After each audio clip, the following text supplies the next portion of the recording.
साथ संगत जी, प्यार से कहना धन अंकार जी। जिस तरह बार बार जिक्र मीरा जी का भी हो रहा था कि इसी नगरी की वो, और बचपन से ही वो हाथ में मूर्ति तो रखती थी, पर जब रविदास जी का सद्गुरु रूप में उनके जीवन में आना हुआ तो उसके बाद ही वो उनके जो रुतबा था पहले उससे उठकर और एक इस अवस्था का, एक भक्त की अवस्था का बन गया। और उसी रूप में फिर वो जो अभी हम गीत भी जैसे श्रवण कर रहे थे, वो कह रही थी कि राम रतन धन पायो। तो इससे क्या हो पता लगता है?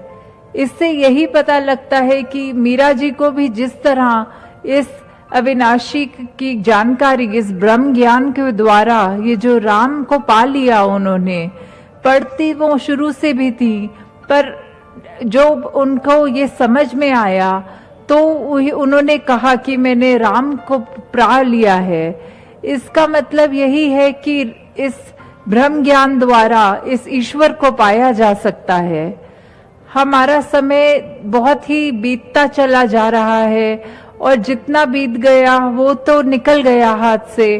पर जो बचा हुआ समय है उसमें हम एक एक पल में अगर अपना सदुपयोग करें उस समय का, और यही देखें कि किस तरह से अपनी जिंदगी का जो निकल गई बुरी आदतें लगी हैं या कुछ और ऐसे कर्म हैं जो एक स्वभाव में, चाहे वो क्रोध है, कोई और ऐसी बुरी आदत है, उसको बदला जा सकता है। वो अभी अपने आने वाले समय में अगर हम हर पल निरंकार से जुड़ें, यही जानते हुए कि अंग संग यही परमात्मा है जो हर पल हमें देख रहा है, तो हम ऐसी कोई, जैसे जिस तरह हम अगर किसी धार्मिक जगह जाते हैं, अपने आप हमारी जो बॉडी लैंग्वेज होती है, हमारे मुंह से निकलने वाले वचन सब इतने अच्छे हो जाते हैं, और जैसे ही हम इस संसार में विचरण करते हैं, अपने काम काज पे जाते हैं, तो हमारे मुंह से भी वो अच्छे मीठे वचन की बजाय वो रूखे सूखे बोल, गालियां, ऐसा शब्द निकलता है जो किसी हालत में भी ठीक नहीं होते शब्द। तो अगर हम यही जाने कि ये प्रभु परमात्मा हमेशा साथ है, उसके भय से हमसे ये भाषा में भी सुधार धीरे धीरे होता रहेगा, और बाकी भी जो भी हमारी कोई ऐसी आदतें हैं जो लोभ, अभिमान, काम, क्रोध, कुछ भी, वो भी सब धीरे धीरे छूट जाता है।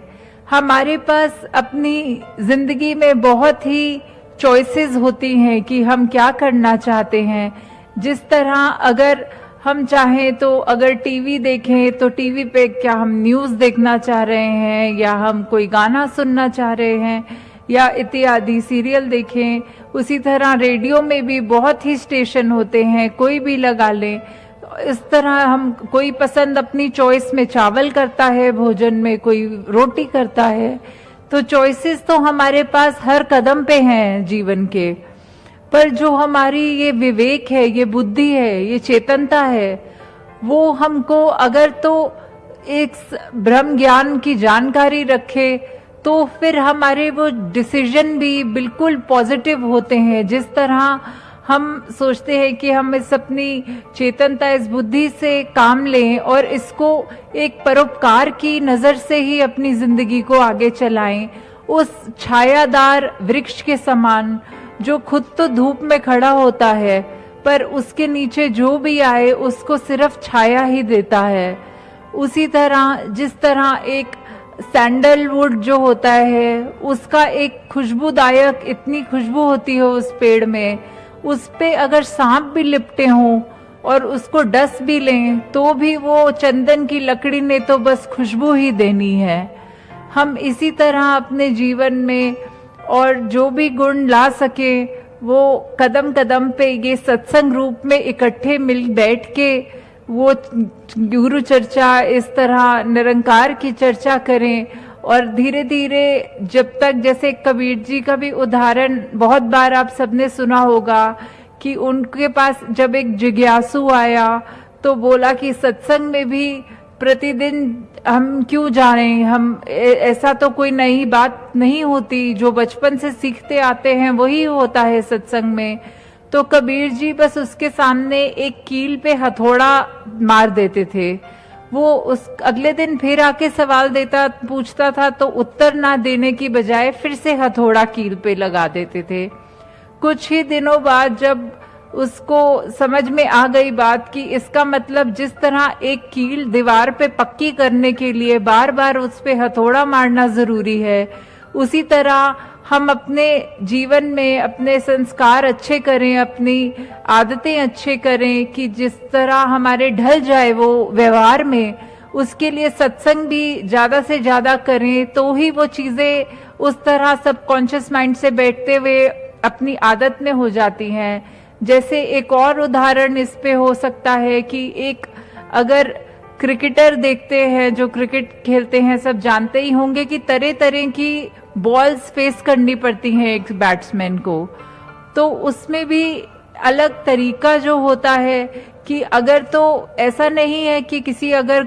कोई क्रिकेट खेल रहा है उसको बोलो कि तुम्हें खेलनी तो आती है गेम, तो तुम हर दिन प्रैक्टिस क्यों करते हो,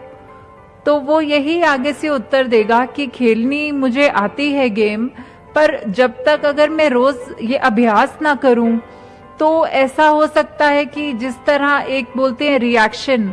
कि वो गेंद अगर तेज आ रही है तो मुझे अपने बल्ले को किस तरह घुमा के मारना है, या फिर धीरे आ रही है तो किस तरह वो गेंद को रोकना है। तो ये चीज अभ्यास से ही आएगी, ताकि जिस समय जरूरत हो उसी समय ऐसी गेंद का सामना करके ज्यादा रन बन पाए।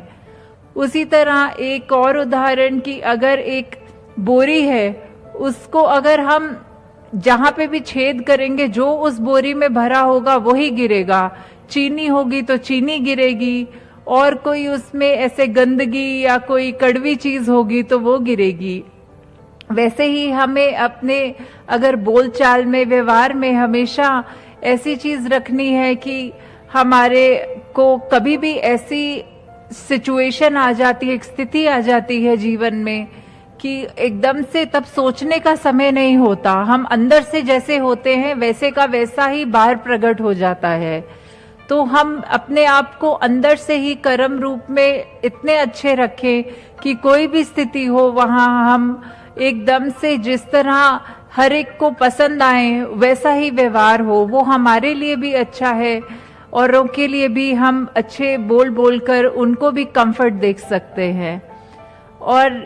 फिर दासी फिर से अंत में वहीं पे बात जोड़ना चाहेगी जहां से शुरू की थी, कि इस तरह जहां पे हम इस परम पिता की प्राप्ति कर सकते हैं, ये हो सकता है और ये इसी जन्म में हो सकता है। क्योंकि जिस तरह और हम देखते हैं कि मनुर्भव बोलते हैं मनुष्य बनना, कि इसी समय हम जब मनुष्य बनकर आए हैं तो हमारे पास ऐसी क्या चीज है जो पशुओं में नहीं है,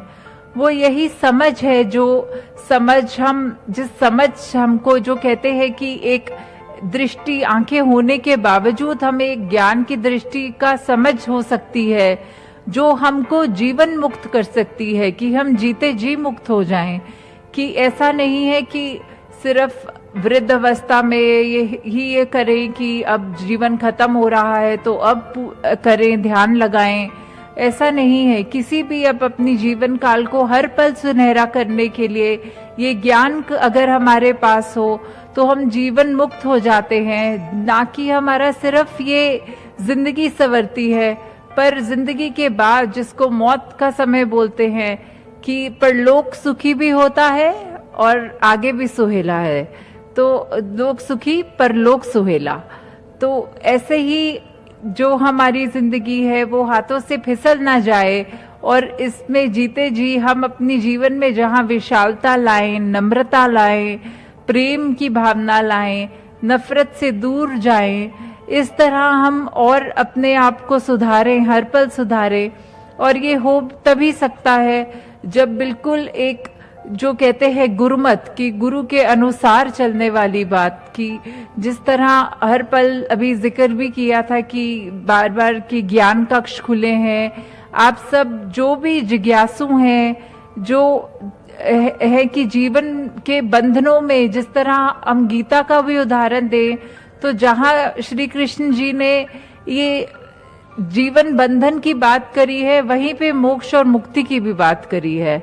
वो यही कह रहे हैं, समझा रहे हैं कि जिस तरह हम अपने कपड़े प्रतिदिन बदलते हैं, उसी तरह हम एक योनि से दूसरी योनि के बंधन में हमारे शरीर भी उसी तरह बदलते जाते हैं। और जब हम ये ह्यूमन बन के आते हैं तो वही चॉइस वाली बात है कि अब हमारी संभावना है, हम मनुष्य बनकर आए हैं, संभावना है कि हम बन सकते हैं, अब हम मुक्त हो सकते हैं।